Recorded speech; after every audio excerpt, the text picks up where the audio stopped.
Bismillahirrahmanirrahim. 1/4 of what you leave if you are childless, but if you leave children, your wife shall inherit one eighth after payment of any bequest or debits. If a man or woman has no direct heirs but has left a brother or a sister, but if they are more than two, they share 1/3 between them after payment of any bequests or debits, so that no harm is done to anyone.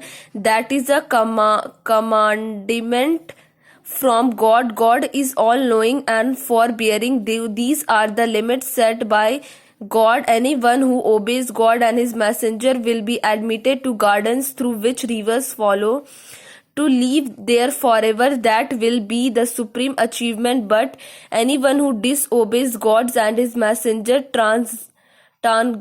transgressors His limit shall be cast into fire, wherein he will abide forever, and he shall have a humiliating punishment. If any of your women commit fornication, call in 4 male witnesses from among yourself against them. If they testify to their guilt, confine them to the house until that realizes them, or until God gives them other way out.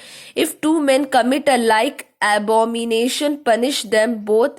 If they are repent and mend their ways, leave them alone. God is forgiving and merciful.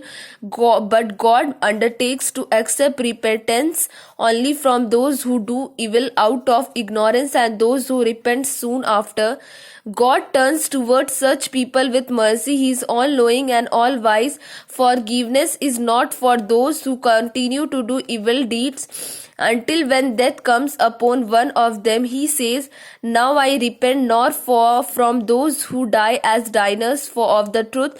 We have prepared a painful punishment for them." Believers, it is not lawful for you to inherit women against their will, nor should you detain them wrongly so that you take away a part of you have given them, unless they are guilty of something clearly outrageous.